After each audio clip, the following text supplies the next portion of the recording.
Arguments are over, but the judge is taking the weekend to think it over. Today marked the third day for a critical motions hearing ahead of the Joseph Daniels trial. The debates around it, what evidence will be allowed in the trial for the murder of 5-year-old Joe Clyde Daniels. As News Channel 5's Kyle Horan shows us, the defense is trying to have Daniels' confession removed from trial evidence.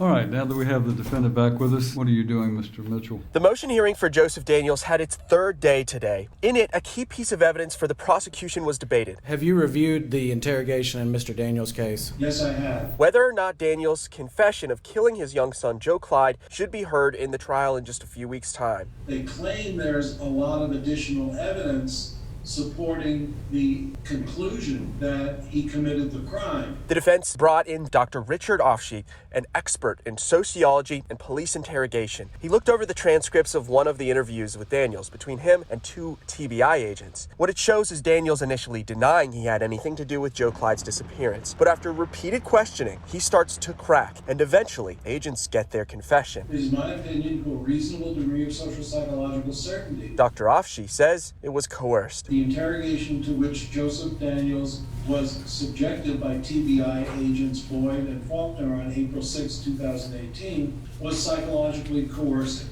i.e. reliant on threats of harm and promises of a benefit to obtain compliance from Mr. Daniels. Agents also brought up a failed polygraph test, even though Daniels passed 2 other lie-detecting tests. The prosecution says the report from Dr. Offsheet shouldn't be considered. There was also the issue of cell phone locations that could be used as evidence. The prosecution argued that cell phone location data should be allowed to show where Daniels is on a timeline during the night Joe Clyde went missing. But Daniels' defense says the data is unreliable, as it doesn't show an exact location, just that Daniels' phone was at one point connected to a router. Kyle Horan, News Channel 5.